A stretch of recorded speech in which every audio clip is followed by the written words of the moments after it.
You're gonna have the time of your life. Come book your getaway. Fly away, feel the breeze on your skin.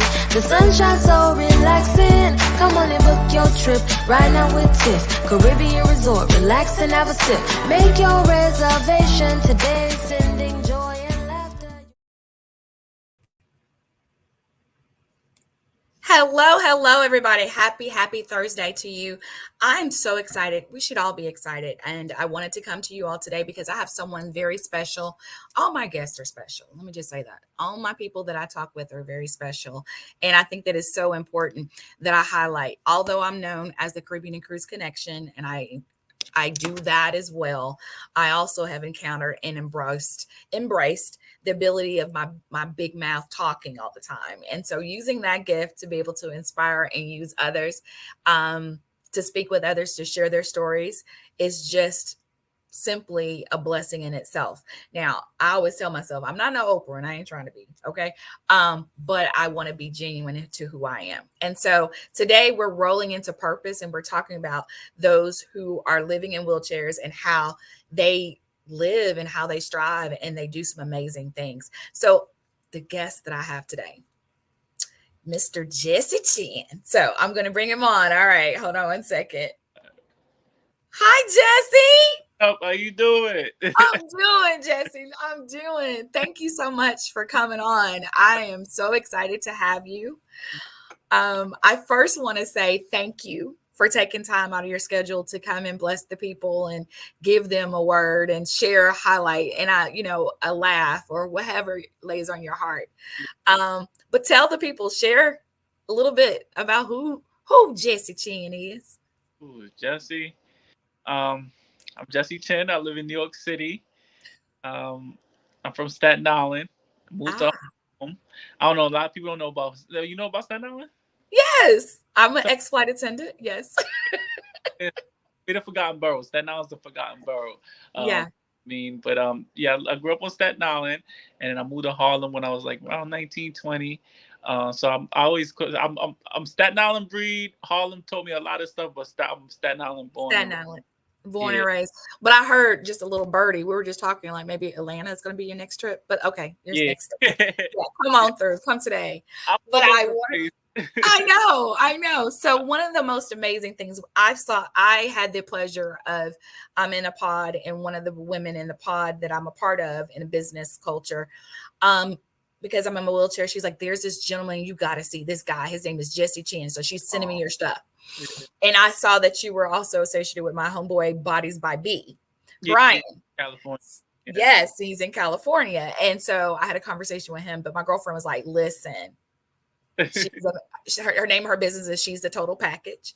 And she encourages women, inspire them to shift and everything. And so it's so amazing that she was like, hey, you need to talk with him. He is moving. And so I want to kind of get the audience to understand or to kind of tell your story of how and when, what was it that got you into the wheelchair? What was it? Because that wasn't where you were born and that's not how you, right? No, definitely not. So I was born in Staten Island, moved to Harlem. I moved to Harlem around like 18, 19. And that's when I got shot when I was like 18 or 17. Time goes fast. I don't remember. I don't know if I'm getting old or I don't know what it is, but I think it's about 17, 18. Just that, growing up on Staten Island, it's just like it's weird. Like New York City's just dangerous places everywhere. Like I just, I got friends that, that passed away, through gun violence, and I was impacted through gun violence. And I got shot at age at 18, and that hasn't stopped me from accomplishing my goals. Growing up, I never seen anybody in a wheelchair. I don't know, it's kind of crazy to me. I've never seen somebody in a wheelchair at all. Like I probably seen it on TV, right? Okay. And if it was on TV, it was like a bad representation. It's not like how real representation, how I live my life. So, right. A lot of stuff, when I first got injured, I was just winging it. Like, I was just trying new things. And, like, I really didn't have somebody to, like, a role model to show me, like, do this way, do this, a different way. So a lot of times, like, like from modeling to, because I'm a comedian, I'm a sit down comedian. I'm sitting down. Okay, say we're a sit down comedian. Okay, because that gift is still there, right? It didn't go away. Yeah, I'm not a stand up, so I'm a sit down comedian. I'm a model. I'm a head coach. I'm a high school coach. I do a lot of things. So obviously from me getting injured at a young age, at 18, it hasn't stopped me from becoming the person I am today. So Okay. I'm big on like I have sometimes I say I have a chip on my shoulder because I know when I got injured at 18, it's something I always recall in my mind when I had a doctor come in at 18 and he was telling me he came in one morning and was like, I'm not going to be able to do a lot of things. He said I was not going to do a lot of things that I'm doing now.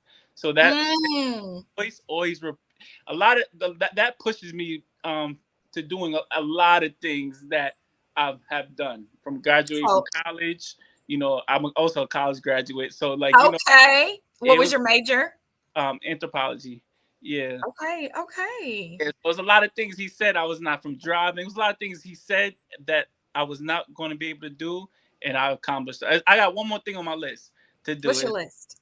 It's I crossed out everything. I went to college. I did the school day. Is to have a child, but I gotta make sure. Okay, Jesse. Mrs. Right. A lot of chicks out here crazy. So. No, we're gonna be look, we're gonna stand in agreement with you on that, because I want you to be able to have you deserve that. You deserve that. You deserve the love. I want to take it back, because even when you were 18, and at 18, I didn't have a clue about life. I thought I knew what I wanted to do. I thought I could be here and do that, but it was something. And for you at 18, what was through your mind? How was your heart?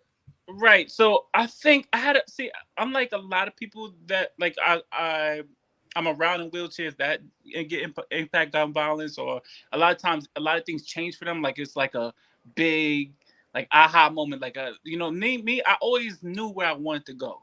Right. So I always like the wheelchair it made me more powerful. Like I always knew who I was. Like I didn't need an injury to switch around how my life was going to go. A lot of people do. Like a lot of people, they changed, and power to them. It changed their lives, and it changed me. Yeah, but for me, like it like I was going to become who I was going to become regardless. I was always headstrong. Always believed in myself. I was always a leader, and I think it just followed me in a wheelchair. It just expanded. It looks more stronger because I'm doing it from a chair. Right. So at 18, and then growing up in New York, you grow up fast anyway. Wow. So a lot of things at 18 already. Of course, at 18, a young man at 18, I thought I knew it all, and I don't know. Even I look at it like, even to this day, I don't learning, right? Nothing. Like I'm always learning. But at 18, when you feel like you just coming out of college, I was a freshman at Penn State. So I was a freshman at Penn State. Came out of that. I was going to my sophomore semester, so you couldn't tell me nothing. I was a freshman at Penn State. Right. I think I knew it all. Yeah. And it's definitely a humble experience, but I think at 18, like I don't have a story where I could tell you like, it was like, I was always becoming. I feel like deep down, so I always knew who I wanted to be, and I was going to be someone in this world. So, I think it has helped a lot. You know what I mean? Because it, obviously it changes my path in a different way. But I was always going to become this person. Like nothing has changed as far as my personality, and I mean, this is. No, I can see that. I know you said that you had never seen anyone. For me, it was different. I don't know if you've seen or heard of my story, but my grandmother was paralyzed. She was shot by my grandfather when my mother was 15 years old. So she was the first person I had seen in a wheelchair, and she was paralyzed. And what I saw in her was that she did it with such grace. She still dressed up, still had her jewelry, still, my uncles would come and lift her up. And then at some point when I was old enough, my little cousins, everyone stepped in and supported, right, to get her to where she needed to be. That didn't stop her because she still owned a candy store, a full-blown candy store at her apartment. It didn't stop her from having Tuesday night Bible sessions, all those things. And so she was the first person I had seen where, hey, this wheelchair did not stop her. Now for me, and you are amazing because now I'm in the transition because 2 years going from walking to walking with a cane to needing more assistance to having someone push me, to now getting into, got a little smaller wheelchair that I thought was going to be my little pop around wheelchair that my hubby, I can, roll on my own. All right. And then got the big girl chair. But now this big girl chair is 379 pounds. I got to get a vehicle. Hubby got me a nice truck. Love it. Right. But there's another hurdle because now I'm needing a car that's or van that's conducive and that will be able to allow me to roll in and drive. And I look at you, in your chair, and even with Brian, Bodies by B. And I'm like, that way that you all doing the chair itself, I may have to go that route, and get back in my Infinity like I want, because the truck is too high. You know what I mean? Because I don't know if I can get in the truck to do that. I definitely. It's more. I know it's probably like a swag thing. And you don't want to be in the. Dude, I know. Dude, I want to roll up. Like I want to really just roll into my thing and go in position and go. Listen, whatever's convenient. But at the end of the day, whatever's most convenient for you. Yeah, you still have to have your swag and confidence, because a lot of the out appearance, I don't care what anybody says, is how much people perceive you. So you have to feel comfortable on how you want to be presented to other people. So if you're not comfortable yet in that situation, you have to get comfortable. And you get what I'm saying? So it's like, I think it's steps. But for me, I had to go back in physical therapy because I'm like, I need to work on my upper, because if I am going to get in that chair, I got to be able to move those parts and get them in there and do it on my own. And what the realization was that although I depend, and for me, having to adjust, and I don't know if this is for you, having to adjust to my new reality has been a bit. It's different. It's totally different, because you're so used to just being able to go and do what you want to do, how you want to do it. And then having to rely on, for me, my husband, my mother, my family, that can be a bit much. So I've finally kind of gotten, I'm at a point now, I have no problem asking. But I only want to ask the ones who are going to be there and be supportive, not begrudging or nothing of that nature. So for you, tell me how did you get into being a comedian? How did you transition? I mean, you've always been a funny guy, you said, but when did you say, I'm hitting the stage? So, all right. So how comedy, like I said, I always been me. So I always been like the one to come to school. And I thought that was like entertainment to make everybody laugh. Like I went to school to like enjoy and make sure everybody's laughing. And I don't know, that was my performance. That was my stage. Yeah. Loud. I don't know. And it was not, I was you know how some kids get a bad rap, like, oh, he's just bad. No, like people, like my teachers and everybody enjoyed me being like silly, whatever. Yeah. And since I got in the chair, I was like, one thing this chair has taught me, because I like face death, I don't fear anything. People's biggest fear is public speaking, right? And talking in front of people. And then now you have to make people laugh on top of that. So I got into comedy because I'm like, I could easily make that transition, because I make people laugh on it daily. I can make that transition and do it on the stage. And I tried it out my first show. I won the contest. I killed it. Club. And then from there, I just, just been doing comedy ever since. Like I don't do shows often, but when I do shows, I put 2 shows together personally by myself, sold it out by myself, because when I first started doing comedy, I seen how these comedy clubs is making money off of the comedians, but I wasn't profiting anything. So I'm like, let me do it myself. Let me hire my own comedians. Let me hire my own chef, and I put my own. You said chef. Yeah, because you have to have cooks and all that stuff. So I did my own thing, and my 2 comedy shows was like very successful. I sold it out over 200 people, and like that's the entrepreneur in me. Like I'm a comedian, but I also want to open a comedy club, or Yes.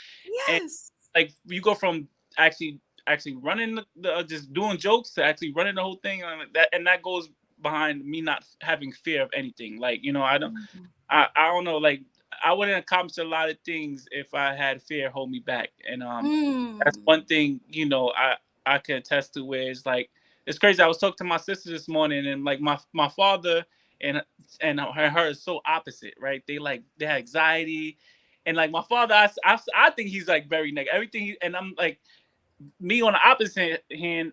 I'm very positive, so a lot of negativity. I can't even fathom a lot of stuff, like how somebody that's negative could see things. Like my Mhm. mind doesn't even let me go that way, and I find it strange. I'm like, oh my gosh, like people really think that way. And me, on the other hand, I'm very positive, optimistic. I'm always thinking like things could go, it could happen. Yes, Like it I don't. has. Look, yeah, because Yeah, when you got into the other side of things, not mm, on the deaf side or anything, but when you right, faced a challenge and you've hit a wall, and hmm, it feels like a wall, you look back and you go, I'm not going back to hit that wall. right. Yeah. And some people always get on to me about, like, are you praying for your healing? Are you praying Mm, for that? And trust me, my grandmother was one who was paralyzed and was going to all the tent services and mm, all the things. And for right, me, not saying that I'm not going to be able to walk, or I don't have the desire to. Of course I do. But I right, believe that in this moment, God has put me in this place, in this position, so that I can pay attention and be aware and right. for that purpose. So I say we roll into purpose, Hmm. and rolling into it, like literally, it's definitely taking me back. When I Right, say back, he revealed all the things that I had led up to this point was mm, going to bring me to this major part. right. So because I see your hair and it's gorgeous and you always keep it fly. Oh, How did you get into modeling, Mr. um, Chinn? so I got into modeling from an agency called Gamut. It was first called Runway of Dreams, and I was like one of the first original models. When her name is Mindy, she's the CEO. She started Runway of Dreams, and how Oh, she started Runway of Dreams. I think her son has a disability, and she was into the fashion industry, and she okay. was like, "How can I be in this fashion industry and like my son is having a hard time putting on jeans, right?" So she thought about like the adaptive like clothing and how. Clothing wear, adaptive wear. Right. Yes, So, I have a pair. yep. And I remember she was like one of she first started. It was like a couple, like I say like eight. I don't know how long it started, but I was a model for them, and I did like Good Morning America, and always I always was like that's another thing with the fear thing. I'm like I'm good looking. Why not just to go out, just use my looks for something. God bless you, right? Like use Go everything ahead. God give you, man. Use Go, everything. Jesse. Go, Jesse. And yeah, I started modeling ever since then. I've been on magazines, did a lot of things. So I always find that stuff pretty cool. And yeah, that's how I started modeling. It was from the Runway of Dreams. They introduced me into modeling, and I got a couple gigs from them, and just went from there. Wow. Yeah. So what's ultimately something that Jesse, what would you like to see yourself? Me, see, I don't know. Like life is like crazy. Like I remember when I was younger, um, I always wanted to be like super rich and Mm. I don't know, like all that. And like now, I think I just want to live a life of purpose. It's crazy. Ooh. Hold it, hold it, hold it. You were What did you say, Jesse? live a life of purpose. You know, and it's about legacy for me now. Like, it's not about no materialistic thing. I remember when I was young, I was like, I just want to be rich. Yeah, I'm obviously, having a lot of money means a lot of things, and I'm not the person that says making a lot of money doesn't make you happy. I think it does, right? Exactly. It depends on who you are, right? Because money only makes more of who you are, right? So like, Exactly. Exactly. if you already have your morals and you're really solid, it's not really going to change. It's not going to present any bad habits to you. It's going to just make it can make you give more, or it can add Right. some good values to. Exactly. Exactly. So So me, mhm, that's so important that you're saying your purpose. mhm. And what is your purpose? So yeah, so that's what go back to what I'm saying. So like me being in the chair, like since I've been in the chair, I have impacted so like thousands. My reach go far. Like there's Yes, people it that I does. don't even know, like my aunts, and like it's a lot of like people been reaching out to me for years. I like my sister calls me like, yo, you're crazy. Like sometimes it'll be like 3 o'clock, 2 o'clock in the morning. I'll pick up the phone to somebody that's newly injured, and you Yes. and like I said, the reach I have, and then all the people that I impacted since I've been injured. I could like die tomorrow and be like, yo, I served the purpose in a whole bunch of people's life. You know what I'm saying? Yes, And sir. so Yes, I sir. lived a life of purpose, and I think for me it's just I don't know, like I said, just to have a family and just like have a legacy of like, yo, this guy got injured. you know what I mean, and you know, he lived his life in his way, you know what I mean, and he didn't let a disability stop him from being who he was supposed to be prior from his injury, right? And Okay. I left this world knowing that, you know, somebody coming up that's probably has a disability, he can look at me and be like, oh, Jesse did it. He did it. You know what I'm saying? I can grow up and be him, and I can have a family, and I could be a model. I could be. It's no, and he could expand and be better than me, right? So that's so amazing, and thank you for saying that. And so I'm not going to hold you. Before I close out, I have this whole concept in how I think and how I see things. The word disability. What do you say when I say that word or you hear that word? What comes to mind? Hmm. So it's two things, right? I don't really have a problem with disability. I think society made disabled. When you think about disabled, you think about a car that can't move, or it's always a bad kind. Like, it's always a bad stigma about disabled, right? And I think that's where we coming from, right? Where we Right. change the word and we make it an empowering thing, right? It's just a word. Like, you only put meanings to words, and you only can respond to something in a negative or positive way. It depends how you respond to it, right? Mm. It's So what if I said the word adjustability? What does that give you?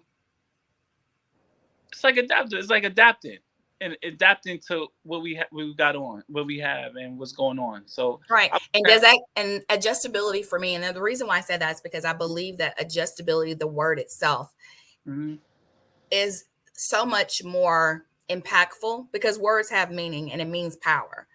I'm not going to ever wear a necklace that says I'm disabled. okay, I'm not doing that. I'm not doing that. okay, And so I think that the two former presidents from back in the day who signed that into bill, there weren't much thought that put into that. That right, that really was not put much into it. And the negative connotation and how we just use it as if it's just mm, a F you. Like that, we're just saying it, just like, oh, duh, duh, duh, duh. And I'm like, oh, there's nothing dis about this. yeah, that's I do those things. I have to do it differently. I have to adjust, which mm, means that, okay, I may not be able to take them stairs like I used to, mm, but there's a ramp or there's an elevator. right, Um, I may still dance in this chair because I will roll and turn a yeah, spin on this thing. You know what I mean? Like, ain't nothing gonna yeah, change me on that. And so the empowerment and the words that we're saying plays a whole a lot. right. And in order for people to understand and to be impacted, we got to make that thing work. That's a I fact. just, and so that's one of the missions, my mission and my purpose as part of being a part of the MS Society, Hmm. being an advocate for them, an ambassador. I'm in the at the Capitol advocating for those, not just in wheelchairs, but adjustability assesses, and it goes past just a physical. We have to Right, adjust in mental. We have to adjust our finances. We have to right, adjust our spirit. We have to mm, adjust everything. So adjustability is the new ability. mm, Disability is out of it. It is the new ability. right, And so when we take that on and we empower people, it gives them a whole nother sense of things. right, right. So, I, I totally understand that, because there's things that me and you do that a lot of able-bodied people can't do, right? So it's just, okay. you know, so it's about, you know, society. It's like changing a society into believing something that they don't see often. That's why representation is very important, right? You Very need much. somebody on TV. You need to see someone like us that's out here doing the work, being a model, advocating. Yes. It could just it changes. It just changes where it's like these are real people doing real things in society. There's no longer you see somebody that's disabled, or and they just sit there and they ask for help and not doing nothing, not contributing to a society that, you know, that needs them. So I definitely understand where you're coming from with that. And Yeah. then also for me, when I started the travel business, it was amazing because I wanted to do, everyone. And then I realized it wasn't until I got in my chair, Okay. Yeah. like how impactful that was. Like when I went to Mexico and I had my big girl chair here, I was sweating bullets Yeah. because that's literally that's how I move around. And Right. there's no, and so Yeah. to see and hear stories, that's something that I want to also go back to the airline companies and to be able to advocate and have trainings that are going to address those concerns for those of us who are in wheelchairs. It's more than, and for the people who are handling the wheelchairs themselves, because if they don't have a face and they don't have a realization and they don't have a class or course to educate and to be attached to, for them to realize it, because I know you're rushing to get the stuff on and off because I was a flight attendant. I get that, right? Right. I appreciate those people, the gay agents and all those who do their jobs, but you got to do it with such care, because this for Crazy. me is a lot. The And I'm lake. not saying $30,000 for this chair. I'm saying it's a lot if I don't have it because Right. I need it. Yeah. And so that is something that's a mission. So what is your ultimate, you know what, you said your purpose, I want to do this. What would be the ultimate goal for you in your Uh, purpose? yeah, like I said, it's just to leave a legacy behind, and so others, like me, or that's going to get injured. Because one thing about disability, a disability can happen to anyone. Oh, at any And, moment, and any change in your life, it could happen. yeah, It doesn't have to be a physical. For you, it was a situation. right. For me, it was a medical thing. It could be whatever. Yep. And what I love to see, I'm an old bird, but I'm a little bit older. But one of the things that I see, I love to see the young ones who are just doing their thing. Right. They're Right. they're doing the physical therapy. They're doing it. And I just came out of my third round of physical therapy and occupational therapy, and I can see a difference in my transfers, Mm, and I'm excited about that. right. But it's definitely not, but it is definitely an opportunity. So what is something that you would want to give to share with the people before you leave? Give them a word So, of encouragement. like I said, it's just I feel like my word of encouragement is just you know, be your authentic self, find your purpose. And it's hard to find your purpose in this world because there's so many different ways that you can navigate and you can throw you off. But I think the way you find your purpose is being your authentic self because there's so much copycats, there's so much people trying to be other people, right? And Right. you being yourself can inspire more people than you trying to be somebody else, right? Mm, So, and at the end of the day, like I said, anybody can get a disability at any time, and it's not a death sentence. As no. you see, both of us thriving in the society. Yes, I'm not going to lie to you. It is hard. It is difficult sometimes, but that's when the tests come and that's why I said, like you said, it shouldn't be called a disability. It should be called a adjustability because Yeah. we have to adapt, right? And that Mm, adapting to things that you're not born with, adapting to all these is a strength that a lot of people don't have, right? no. So just I'm bigging up everybody. Just keep on going, keep on thriving in this world. I know, like I said, I'm not gonna sit there and tell you things are easy all the time. And yeah, I'm a very positive person, but I You always look at things at the glass half full. I'm optimistic, and once you have optimistic or hope. You can thrive off that. You can keep on going and keep on and doing the things that you want to do in this life. Yeah. Well, Jesse, I want to thank you again for your taking the time out, for Mhm. being amazing. And congratulations to you from the Thank- throne, the three Oh, amazing oh, young shout out to people. yeah, shout out to my brother Antoine. Oh, he's from the Dope Podcast. That's the older bro. Shout out Yeah. to she's no longer with us, but she has her own podcast that's coming out. Um, Okay. and then my podcast is From the Throne Podcast, and my It Instagram is. Chin MRCHINN And underscore. it's rolling at the bottom of the screen so that everyone can see it. I am definitely going to tune in, so make sure you go in. Again, Jesse, I want to thank you for your Thank time. Thank you for sharing this positive. I mean, your videos, your stuff is just amazing, and thank you so much for being an inspiration. Continue blessings on your journey, and we you. will connect soon. We're gonna definitely connect and do some things. So, if you'll have it, so. Well, thank you for having me. I appreciate your platform and Oh, I blessings. appreciate I you. do, don't hesitate. And I appreciate having me on your platform. I appreciate you. Have a blessed day. All right. Bye. All right, you all, you heard it. Mr. Jesse Chinn. He's an amazing young man. If you would please go listen to his podcast. It's From the Throne. Because he's a king.